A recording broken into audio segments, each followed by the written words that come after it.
congratulations on an amazing season. I think the show is one big slay. Tan, how does it feel to be back on the runway? But Gigi, what was it like stepping into the universe of Next in Fashion?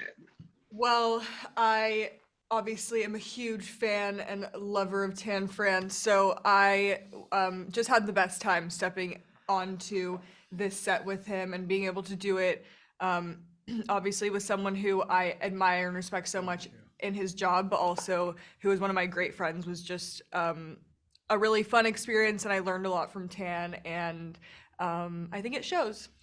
And what's it like stepping onto a runway with Gigi Hadid? Imagine if I was asking you that question. Your feelings if you're like, oh, one day I'm going to step onto a runway with Gigi. Those feelings are my Oh feelings. my, oh my God, South Asian to South Asian, definitely the same feeling of wonder, amazement, but definitely a little bit of pressure as well. One thing I loved about the entire season, I literally watched all 10 episodes on 1.5 speed last night. I was like, consume it all. I think the queer storytelling and people opening up and like the inclusion, diversity, like from all spectrums. But the show is very LGBTQ plus. And how was it like hearing all these different queer stories of identity and self-expression coming out? How was it to absorb all of that? I mean, it was, you know, these people are just so inspiring, like you said, not only from their creative ability, but also just the the bravery in being Yeah. able to, want to represent their community through this show and through their experience on the show. Is an honor to be a Yeah. part of and to watch and to see them really take ownership of that, I think, through the season and become more confident in themselves and in their ability to represent the people that they're on the show to inspire is really such a joy to Yeah. watch. I only ever want to be involved in inclusive, diverse programming. Everything that I do in entertainment is all about that. And it's Mm. not a gimmick. It's not something that we think, oh, well, that'll help the audience, the ratings, whatever. I am a product of this.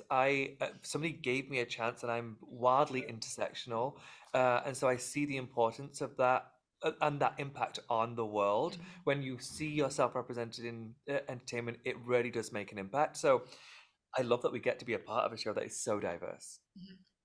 Definitely. I think also what was so wonderful to see is like it's not a camera panning in and being like, tell us your sob story. Like it just comes through the fashion, it comes through the development of the creativity, and you have such heartfelt stories. And with that, when you build a lovely connection, what is it like saying goodbye to some of these lovely faces? Like, what is that process like?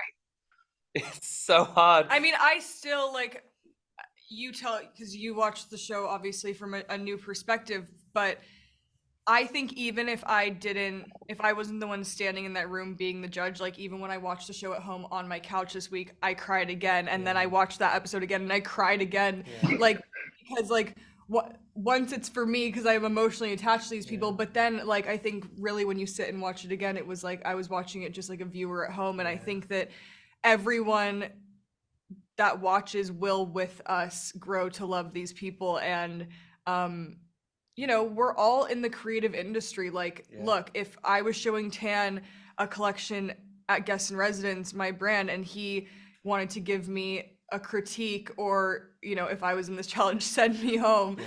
he doesn't love me less. And I think that that shows Yeah. on in this season that when we're sending people home, it's not because we don't believe in them as creatives. It's because in this specific challenge for this competition, they didn't cut it. Yeah. But we love them so much. It's so difficult. You will see there's so much emotion in the show. Mm. Or Gigi cries so often on the show. And I was there. I was in Yeah, the room. Like I my just don't tears were have the tear ducts that she has, but it's so emotional. You become invested. We But there spent was one episode where Tam was like, five "Look, I programs, can get really emotional and feel sad, but like I rarely cry." 5 minutes later is 5 minutes the later. episode where he mm, like could Breaks down. not even speak, She had to do my line. Yeah, she had to which fully is do my usually the line. other way Yeah, around. yeah, Yeah, yeah. Yeah. It's heartfelt. It's beautiful. It is. It's gut wrenching, but that's like a process of creativity and fashion. Like there's ups and downs. But speaking about the judges, like it is an elite level this season. Like, what were some of the judges that stood out for you, and who gave what was needed to be given? So many. Isabel Moran. I thought she was great. Isabel Moran was major and just so kind, and her feedback was so important. Like And, she had yeah, really good, thoughtful. yeah, really good critiques that could actually help them long term. Yeah. Donatella, Yeah. Obbs, I thought Uh, Olivier was extremely encouraging. yeah, And I remember I don't think it made it onto the season, but even afterwards, like he went up to the whole group and just reiterated like whoever goes home tonight, like this Yeah. does not mean it's the end for you. Like I've been told no a million times. yeah, And that's what I'm really proud of in this show is like also besides putting these creatives in front of these icons, but then also putting these icons in front of the world in this new yeah, way that really shows them as human beings and people that have, really felt similarly to these designers at one point in their life and have a lot of understanding for how vulnerable it is to put out your work on this stage. yeah. And so I think that it was just like nice to watch. It was beautiful. We had so many incredible guest judges, and even Gabriella Creefer Johnson, Oh yeah. who guested on 3 episodes. I can't even imagine what it must feel like as a designer thinking, if this woman likes my work, she could put my product in Vogue. Like Yeah. that's bananas to me. Yeah. Totally. And on a final note, like a big philosophical question, quite spiritual, quite profound. What is next in fashion? Do you want to take it? Sure. Go. It's up to you. Don't put you on the spot. To me, next in fashion is coming to acceptance that the creatives that are going to lead the fashion houses for generations to come are people whose interests and inspirations are not just fashion or being sexy or like these very like one note things. I think that being a creative director comes from people who have a lot of complexity, a lot of interests, a lot of hobbies, and that's what's going to make the best leaders to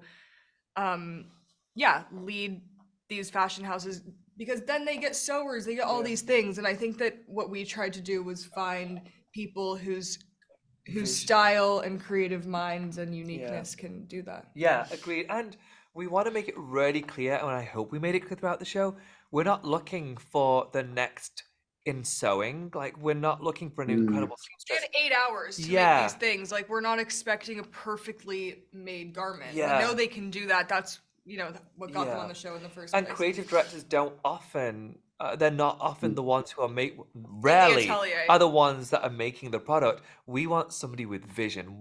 For me, what's next in fashion is a visionary. Well, that's a lovely place to end it. Thank you so much for your time, and thank you for your Thanks, Kate. contributions We to the love your queer time. community. Thank you for Thanks. Oh, we watching. love you.